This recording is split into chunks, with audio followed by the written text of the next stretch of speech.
It's Advent calendar time, you guys. We are starting off our Vlogmas with our Advent calendars. So happy Vlogmas Day 11. Here we are, everybody, at my dining room table for the start of our Vlogmas. I would say good morning, but that would be a lie because it's like 2:30 in the afternoon. Because, of course, I'm still on night shifts. Today is my day off, but I still need to sleep when I get off at 7 o'clock in the morning. So this one right here is day 11 for our 25 days of Christmas stickers from 307 Design Studio, and they are all of these special sparkle stickers. Now, if you're not into Christmas stickers, but you're into planning stickers, you're into stickers, period, go check out her shop. And let's see, oh, we've got another beverage. I love it. And the cup has a face on it, and the little cookie has a face. And so we've got two little beverages, and I know that, there we go, that makes it better. So how cute are those together? Oh my goodness, Shannon, you knocked this calendar out of the park. So we're gonna go ahead and do Dylan's candy bar. You guys know that this is my least favorite calendar that I got this year, and not because it's not a good calendar, but just because it's the same candy over and over. I got really spoiled getting the Sugar Fina the past couple years, and you know, I was looking for something a little bit more budget friendly, quite honestly, and something different, and somebody had recommended this, and so can I get day 11 open? We have got gumdrops again. So we still have not seen one of the candies, and we are on day 11. Oh my gosh, I can't even get those gumdrops out of the calendar. Oh, whew. Now, these are yummy gumdrops. If you saw my niece Allie taste the gumdrops on Vlogmas, what was that? Vlogmas day 4, I think. She said she doesn't like gumdrops, but then she tried these. She goes, oh, these are good. And I think it's because she was thinking of the spice gumdrops, and these are not the spice gumdrops. So now we've got our Advent calendar, and we need to see day 11. Where's 11 going to go? I thought I knew where 11 was, but I'm looking and I just don't know. So this is the Woodland Wonderland, and this is from Fresh Cut Paper, 24 Days of Wonder. So let's go ahead and do day 11 and see what it is. Oh, it's another birdhouse, so it's going to be in the tree. So where is 11 at? Oh, I see it. 11 is right over there, so we're going to get another birdhouse put in there. So let me get the sticker off the back of this. It's amazing how much easier it's getting to do this. Now, I shouldn't have said that, of course, because you know that the next one that I try to do, I'm not going to be able to do it very good. So, and of course, I am not left-handed. So another birdhouse there. And the fun thing with this, besides the Godiva calendar trying to kick our butts, is, of course, it folds flat. And it's a scene. And so if you don't have a lot of room to keep an Advent calendar, you can keep it flat. Or if you have a little bit more room like I do and you want to display it, you can go ahead and make it 3D like that. So there we go. Day 11. So here is the Godiva calendar that jumped out and grabbed us, right? So our Godiva calendar, if it is a lion, I will save it for my husband because that was so good. But let's see, what is it? It is not a lion.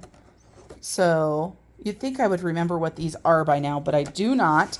This has been a really good calendar, you guys. It's super yummy. This is the Milk Chocolate Praline Crescent. And then tomorrow, you guys, we'll be starting our 12 days of Christmas. Now, let's go ahead and get our puzzle done. It's day 11. Let's get our puzzle done.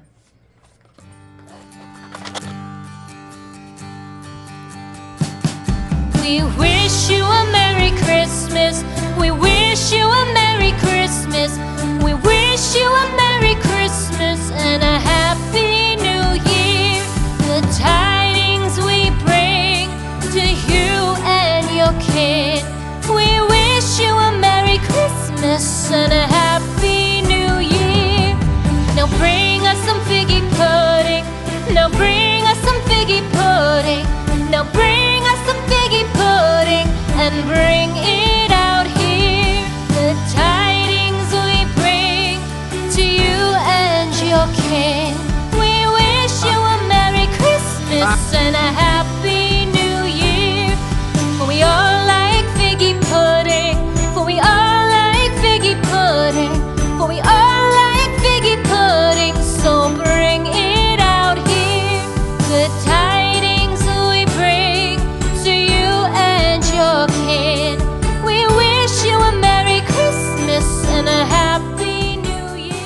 you guys could see that.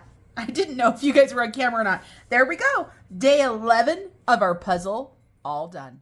So now it's dinner time, you guys. We're going to go ahead and make the Chinese chicken salad that if you watched my grocery haul last week, I bought this edamame for. So I forgot to take the edamame out earlier this morning. So I'm just going to go ahead and rinse it in some cold water, let it sit there while I'm building my salad. So this is the stuff that I have out for my recipe. I have got everything out that I need. Bridger is going to be cooking the chicken. And so first of all, I'm going to go ahead and dice up a couple green onions. I think I have 3 there. These green onions were on their last leg of life, but they were still delicious. I probably should have added a couple more. I believe it only calls for 1, but I never listened to the recipe for salads and stuff like that. So then I'm just taking a whole head of romaine. And so of course you can easily double this, triple it, depending on how big your family is. This romaine, since I bought it last week, was a little bit rough too. So I did pull out some of the yuckiness as you see me doing here. But one of the things I love doing with romaine is I keep it in the head and then I go ahead and score it down through the middle, and it makes for a great chop for the salad. Romaine is definitely my favorite for this recipe, and you guys will find this recipe down below. So as I walk you through what I'm doing for the recipe, I'm not going to talk to you guys about measurements, because if you actually watch my video, you're going to see that I don't actually measure very well. Now we're heading over to Bridger, who's going to be cooking the chicken. He wanted you guys to hear the sizzle. Just so you guys know, this chicken was marinated before it was frozen. Super important. And there is the sizzle of the chicken.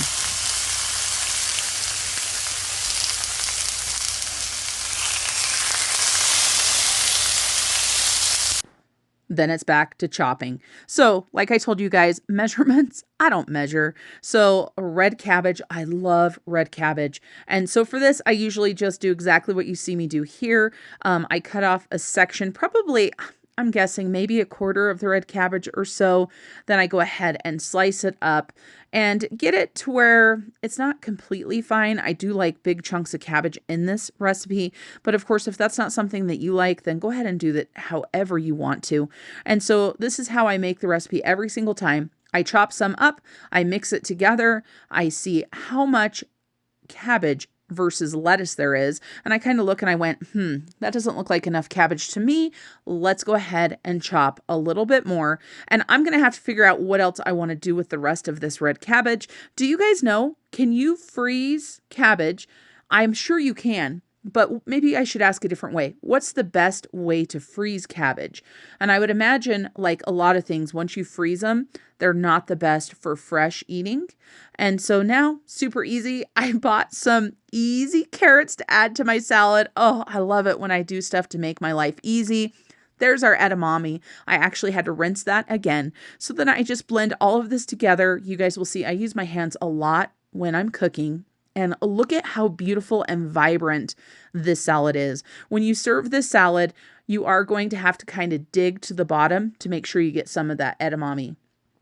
Now it's time to start on the dressing. So I'm doing ginger here, and I have to tell you guys, I just bought this ginger, and this ginger was awful. And I'm sorry I'm kind of off camera for this. I didn't even realize it, but I'm peeling my ginger, and normally I use a vegetable peeler to peel my ginger, no problem whatsoever, but it gave me so much problem. I can tell you guys, fresh ginger is the way to go in this recipe. You can see I'm throwing ginger all over the counter. So I went ahead and got it peeled, and then I decided I'm just going to chop it with the food chopper instead of grating it. So you can see I've got quite a bit of ginger there. The recipe only calls for a teaspoon. I can tell you guys that, but we do double the dressing recipe. So as far as the dressing recipe, the first thing that you put into your bowl, and it doesn't matter what order, but we've got apple cider vinegar, and then we're going to go ahead and add in some garlic. And you guys, I buy the garlic from Sam's Club, super inexpensive, super easy. And then we're going to go ahead and add in all of that ginger. We love fresh ginger in our house, and I actually think it could have used a little bit more. Then I forgot I was doubling the recipe, so I added 1 tablespoon of sugar. And then I went ahead and did my soy sauce. And when I did my soy sauce, I was like, I'm supposed to be doubling this. So I do go ahead and put 2 teaspoons of soy sauce in here. This is a low sodium soy sauce, but I think it turns out great with either. Low sodium just happened to be what I had open. And then, of course, I remembered that it needed some more sugar. So you're going to see I added another tablespoon of sugar into this. I like to go ahead and mix it now before I add in the oil. So I try to get that sugar starting to dissolve, get it to dissolve in the vinegar. And you guys, this is the key to this salad. It is so yummy. Then we're going to go ahead and add some sesame oil, and it's 1 tablespoon for the recipe. But of course, I told you we're doubling this. And sometimes I think maybe we should triple it because we love this dressing so much. And of course, you can put this on any sort of Asian type of salad, and it's just a great recipe. So then I go ahead and mix it up as well as I can. And you guys know how vinegar and oil are. They don't mix. So truly, the best way to do this is to put this into a mason jar, which you're going to see me do here in just a minute. Anytime I make dressings, I'll mix them the best that I can in the bowl, but then I do go ahead and grab a mason jar to add this in to make it easier. But before I do that, I've got to taste it. So that's what I did right there. I went ahead and tasted it. Tasted great. Like I said, I probably should have added a little bit more ginger, but that ginger was just a pain in the butt. So here I am, just putting this into a 1/2 pint mason jar. And so that's a double batch, and it fits wonderful in a 1/2 pint mason jar. And then you can just go ahead and shake it up when you build your salad. Now it's time for me to build my salad. You can see that I take quite a bit of that salad mixture and put it into my bowl. And one thing, you guys, is this recipe calls for you to mix everything together.